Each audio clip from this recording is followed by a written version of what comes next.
This is the Benjamin Zulu Global. Welcome our viewers from all over the world to the home of the Heart Matters. We're converging to learn together because when you know better, you can do better. And a better life is what we all want. Better work life, better family life, better personal life. Yes, and I am your host, Willie Kinyash, and Happy New Year. We pray that 2023 will be full of renewed hope and accomplished dreams. And so, how do we enter into the year 2023? So, life, we said the other day that you are actually operating from a certain position and you are facing opposition. And the solution is your disposition. Again, sounds poetic, but let's capture it again. Yes. You are handed a position. The finances you have, the kind of health you have, the kind of relatives, how much money you have now, that is your position. That's what you are facing the year with. That's what you are starting with. Then you have the natural opposition.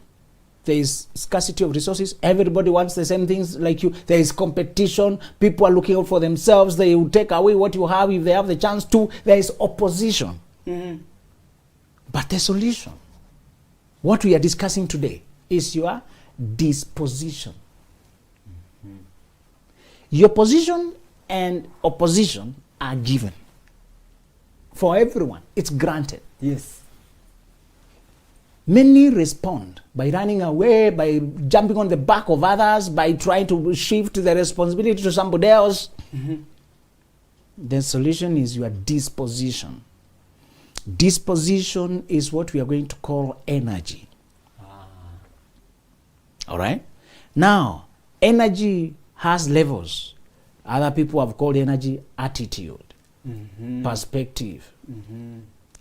And you can come with a possibility attitude. I was talking to a young man who was entering ministry. He has studied theology. He's going to become a pastoral worker. That's his job.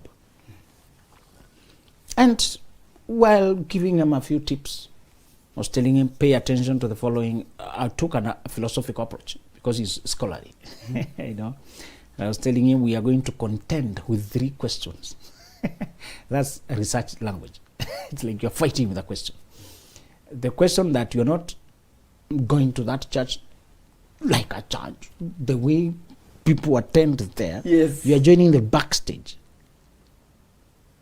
And you're not joining as a congregant. You're coming to the backstage where there is systems, political systems, where they are an employer, where this is an establishment, where it's behind the scenes. And I was telling him other things that pertained that what really our society needs, what we already have, what we don't respect, what we don't pay, how you be kept poor, how you be used. People's ears are free, community volunteer, and you are there for everybody, nobody's there for you. And if you fix into that box, you remain there and you'll be bitter and tired and done. And we're discussing the potential, you can take the path off. Not fitting to boxes, but unleashing your essence. Climbing to your own heights. Today we are discussing the backstage of the year. We are discussing what is the operating system you're going to go into the year with. In life, if you wait for things to come to you, they crush you. If you go to them, you win. You determine the engagement. If you wait for the year to find you, it will walk over you. If you go to it, if you determine the parameters, if you seize the initiative, you can dictate the rules of engagement. Sometimes you win the battle by determining where it will happen. Weapons are the same, the strength is... But you choose a ground that is favorable to you. Yes. Today we are discussing the ground. When they went and fought the Israelites, and they fought some guys who had formed a confederate of kings to fight them, and they won. They said, these guys are winning because we are fighting in the hills. Next year, let's go to the plains. Changing location. sometimes it's not the battle, it's where you're fighting it from. Today we will not go to the nitty-gritties of your resolutions. I just want to talk where you are entering, attacking from. When John was being shown what had happened in the past, what was going on presently, he stayed in the same location. But when he needed to be shown what shall come to pass, he was told to come up higher. The energy with which you approach, the position with which you approach, has levels. And the level I want to describe is for you to migrate to a higher ground. To attack the year from a higher ground. Even without your weapons changing. By just ascending higher, you have the help of gravity. You can roll a stone. Yeah. When you're up, Yes. things are working for you. You have a better view. You can just kick a stone. And that's a weapon by itself. The gravity is on your side. Many people wait when they're on the ground there. Mentally, they are already on the receiving end.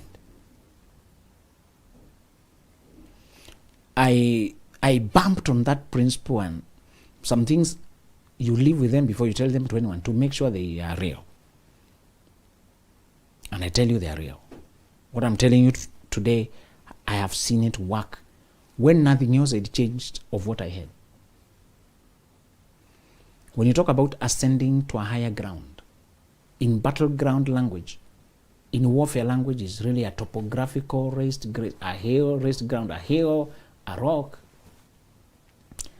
And I came upon those elements, and they opened my mind. One place, Moses ascended up there to go talk to God. The first ascension, the first climbing is the climbing Moses did.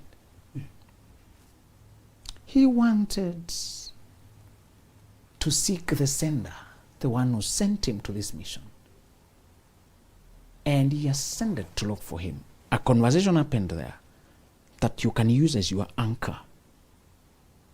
Because he told him, there's a rock there's a place by my side where you may stand on the cleft of a rock. I'll make all my goodness pass before you. I'll place my hand on your face and I'll proclaim the name of the Lord. That kind of conversation. I just want you to pick that. There's a place by my side where you may stand on the cleft of a rock. They were already on a hill, and then he stood on a rock. What happened at that time made him to come down shining, glowing, with perspective and instructions. This year what we need too much is not even the strength, the physical strength. It's not sometimes more money. It's insight. So that the little you have, you target it where it matters. And where to get that insight is to do what he did. Ascend to seek instruction. There before, you may have been carrying the life as if it were your own. There before, you may have been planning things and hoping they work and pushing. And when they fail, you have failed. The failure was yours. Stop owning the year. Don't even say it is my year of. Like owning years. This is my year of establishment. And while you may have good intentions, I just want you to avoid that placing yourself at the center of the drama. I want you to insist. God was not going to show himself to Moses. It's Moses who insisted. Yeah. Show me your glory. I want you to insist on a different thing. Even before you step into it. Insist on, let me see. Let me come up. He was told, what is the advantage of a rock? It is stable. It is raised. It is secure. Even if there are storms below you. Where your feet are standing, Willie, should be a place of assurance and confidence. Should be a place of knowing you can't fail. Whatever appears like a setback, it's just a redirection. For the 1 year that I operated with that, Although many things looked stuck, many things, suddenly they were not hitting me. They were not landing at me. I just realized this is a whole arrangement. Things are going on. I don't own them. I don't feel ashamed because I'm just playing a role where I'm being shown. Really, or even if you carry only your car to be yourself, it will stress you enough. Your car only. I agree. We were never meant to own. We were only meant to manage. Yeah. Genesis 2:4 says, the whole earth, God delayed raining. There were no crops. He did not let trees come up because there was nobody to manage. You are just a manager of anything you have. You don't own. The moment you try to own, you realize ownership is not your nature. And I'm not saying we don't have titles for our properties. I'm just saying physically and legally, you may own things and they're written to, but internally you know you're only a custodian. Whatever is to happen this year, stop taking it personally. Stop saying, I hope I. And this is not escapism saying don't take responsibility. No. It's saying look at the larger mission and why you are placed in that position. Could it be that why you feel depressed and anxious is because you are saying, I failed. When you only see yourself as a messenger, when the message doesn't, when the thing don't go right, when the thing don't what you expected, what was happening, the disappointment is very small. It's because I no longer feel ashamed personally about what, and when they succeed, I don't get carried away with pride. I did it, I did it. It is me, I'm the special one. Yeah. No. The place of ascension, I want you to stop, is seeing yourself as a caretaker, as a custodian, and that the drama that is being played is above you. The people are set before you for you to serve. The people are brought, the position, the chances you are given to touch lives, to make, add value, to do things. Treat them as if you are in a succession. You are handed the baton. Before you, somebody else did it. After you, someone else will do it. You are in a lineage of succession. Do your part well, waiting to hear well done and good and faithful servant. By 1 year, by taking that approach in 1 year, you can do work of 10 years. Let me tell you the truth. By just taking that approach, how much did Daniel do? Without having even personal family to take care of, to do things, to give his money. He had senior positions. Where those salaries? Where was he taking them? He never talked about his personal assets. He never talked about how he enjoys his life, which car, what he could drive in today's context, the luxuries of that life. He kept talking about the visions, the dreams he interpreted, how he carried the cause of his community in a hostile time. And you don't hear what Esther owned, exactly how she saved the whole Jewish community by maneuvers and risk-taking. At some point saying, if I perish, I perish, and by attempting and facing things. And you only see the change she brought in our community. In her day, what she did, and silenced the enemy, and won for her people. Stop counting your possessions because they are not your possessions. Just count how many lives you've touched and say, well done. If I can touch lives, move people's life forward, that was what I was meant to do. These are the things you are given to use and they bear your name. Should not get into you. They should not get into you, and even when they spoil, you know you're taken care of. That ascension from attachment, that ascension from possessing things, that climbing up to seek the larger view, liberates you from depression, liberates you from fear, liberates you from anxiety. That is a form of fear. Yeah. Liberates you from all the low self-esteem and the weighing down and the panicking that I might drop the ball. What does it do then? It leaves you free to what? To flow, to fight, to launch in. Let us ascend this year. Let's approach this year from a place of,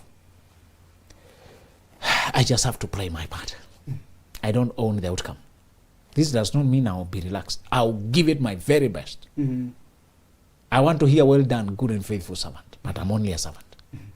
I'm not the owner. Yeah. I want to give it my very best. But I will not stay there saying, oh, what a terrible person I am. Oh, it did not work. Oh, sometimes God would send Jeremiah and prepare him that the mission will fail. Very funny predictions. Mm-hmm. I'm sending you, but they'll not hear. Then why should you send me? Imagine. I'm sending you to a stiff-necked people. Ezekiel, now you wonder, okay, some of the things really you will launch this year, I'm sorry, they will not work.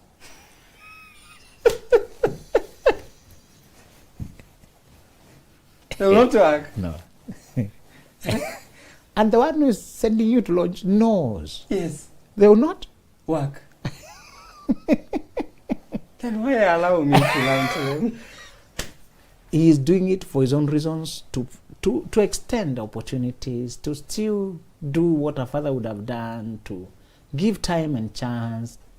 So stop owning the failures. The failures have an owner. He already told you. Yes. He anticipates that. So give it your all, just knowing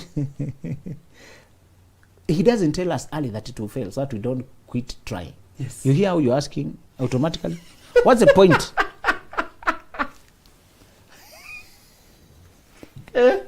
What's the point of starting? Hey, why should I start something I know it will go nowhere? I just want you to launch where you're pointed at. Do not care whether it fails later. Pick whatever notes you can, but no, most likely he knew to fail. And whatever reason he launched it for, time, for as long as they have endurance, there'll be time and seasons. There's a psychological rebuff. Setback produces a bang of failure, of heat.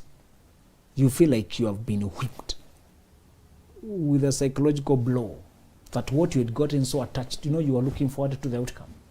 You had written that song, you'd written that book, you'd launched that business, you'd planned on that thing, you'd saved up for it, you'd come psychologically, you'd gotten so emotionally attached to it. You are looking forward to the outcome, you're looking forward to the progress. And then when you launch, it fell on the floor. And you sit there confused. No. Have the attitude of, okay, good. There's a time to try again. You feel a need to try again. Or you feel a need to change direction. Just don't own the outcomes. Don't own the procedure. You are a messenger. Treat it like I'm just here representing the higher interest. Sometimes it was not going to work. And I was going to be the student. Maybe I was going in my own way. Maybe some of the things, when you look back, how they dragged you, disappointed you in the end, you cannot make sense right now. But if you approached it with the attitude of, no worries. I hope you know that Abraham Lincoln had failed so much in politics. He kept failing, and he still became one of the most successful, recognizable presidents. Yeah. Why? He had that attitude of, who knows whether these failures were lessons? Yeah. Who knows whether these were preparations? Who knows whether the seasons were not ripe? Who knows whether things were building up? Who knows? Who knows? Maintain that attitude of who knows. Come down from the attachment to things. Come up to the larger perspective. And do not worry what adds up when, what does not add up when. The second way I want you to ascend to a higher ground is where you burn bridges. Many of us kept going, coming back, trying with this hand, with the other one held, with this hand, with the other one held. I want you to say like Esther, I will do a life risking thing to deliver this mission. And if I perish, I perish. I know it is not lawful. I know I don't qualify to start this business. I know And you're not saying you're being reckless. It's something you know you should try, but it contains a risk. Many of the things that are going to change your life contain a risk. Yeah. Many of the things that were going to hurt you, were going to move you forward, they have the potential to hurt you. And you may remember other people who are hurt. And that fear and that record, that fact, can hold you back forever. And years go, and you wait, and you wait, and you wait. Those guys, this has been a human problem for long. The Israelites settled here, and the larger land was in front of them. But it is not idle. You're supposed to fight for it. Many of the things you want are not idle. You're supposed to fight for them. What if this year you say, life only has meaning when I'm in action? When I'm in the thick of the battle, that's when life is meaningful. So I will launch into the battle. And you say, if I perish, I perish. The psychological liberty that comes from when you stop fearing death is unbelievable. When you are afraid of death, you avoid life, you avoid risk, you avoid engaging, you avoid being free. So you bind yourself to a small space to avoid risking death. You move from vibrancy to sturdiness to almost a cadaver, almost a dead body, avoiding any kind of motion, and yet you're avoiding death, and you're going towards death, isn't it? Living a dead life. Yeah. This, if you take this field to be where people are playing the games of their world, of their life, and we enter through these edges, you are there, I'm here. Many people have come to the place of choosing careers, choosing relationships, but they are still circling there. They're avoiding committing to any direction. So many people have spent years circling. They know they're supposed, if they commit to a direction, it has repercussions. Yes. When they commit, they have abandoned where they were standing. So they are fixed in jobs that don't belong to them, that they have outgrown. They are fixed in relationships that are not theirs. But just letting go to look for the other one is very painful. There is a potential to perish if they let go. There is a potential to never get that again. So many people are staying in those places because they would rather be miserable in this job than look for happiness in another job. Because of in between. They're waiting to get an assured job to leave this one. What if this year you say, I will launch out, and if I perish, I perish? What if this year you say, I will start in that new direction? The time I said that, the time I said, I'll go out there and try, and I knew now I am at the rock bottom, it has a psychological effect of release. You know now I'm already at the rock bottom. There's no falling beyond here. I might as well try. You heard of the story of one guy whose businesses had collapsed. He was in debt and he was suicidal. And while he was thinking about his last things before he throws himself to a river, an old man passed by there and asked him his problems. It was in the dark, wee hours of dawn, and he said, oh, these businesses have failed. I'm in debt. So this old man wrote him a check. Said, meet me here next year and come return my money. Go trade with that. So he thought, now that I have some money to, how about I rearrange my life, my business. So without cashing, banking the check, he put it in a drawer and started negotiating here, there. An easier way, he wanted an easier way to pay the loan without having to use it. So he started negotiating, knowing that he can always pay in case anything. Yes. And that trading, distributing, the business revived. Within a few months, it's back. By the next year, it's flying. So he came the same day to the same place, feeling like a winner because he was carrying the same check. Yes. I did not use your money. And when he came there, the old man was approaching, and this was the first time he was noticing that the old man looked not okay. It was, you could see it's like he's disturbed.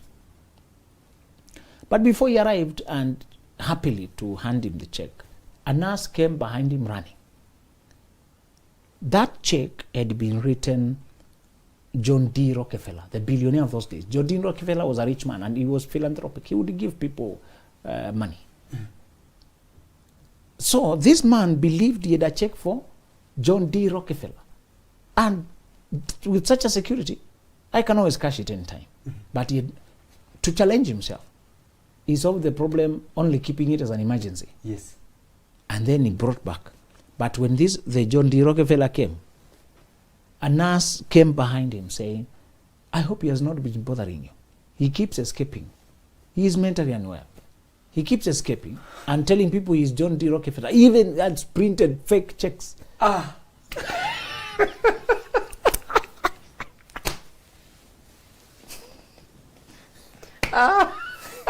For all 1 year. Wow. This man was motivated by a fake check. Yes. From a mentally ill man. What a motivation. I want you to imagine this year you also have a check from A madman. some John D. Rockefeller. The lesson there was, it was not the money, it was the confidence. Yes. I want you to imagine that you are the check and you can always handle any situation. And venture to go ahead. Dare to jump in. And lastly, I want you to change your point of reference. Stop looking at the past you were born and the family you came from. Stop looking at the history you have, the failures you once encountered, the name you have, the pedigree, what you're borrowing from. The history you're coming from many times is the last thing to motivate you to move forward. And you to be motivated by the future, the person you're trying to become, the life you're trying to create, the place you're trying to go, the kind of position, the kind of change you're trying to achieve. Make it the reference point. Because of the people I must touch, because of the place I must go, I must do this now. Because of who I'm supposed to become, I must do this now. Because this, therefore I can't do this. Because, stop saying because of what happened. Start saying because of what must happen. Wow. It's a mental flip. And it changes your energy totally. Move from internal, the deposits you have had from the past, to eternal. What is ahead? Move from what you have been able to suffer to what you know you will win. When you're motivated by possibilities instead of impossibilities, things that defeated you, the energy is very different. And it's all about a mental focus.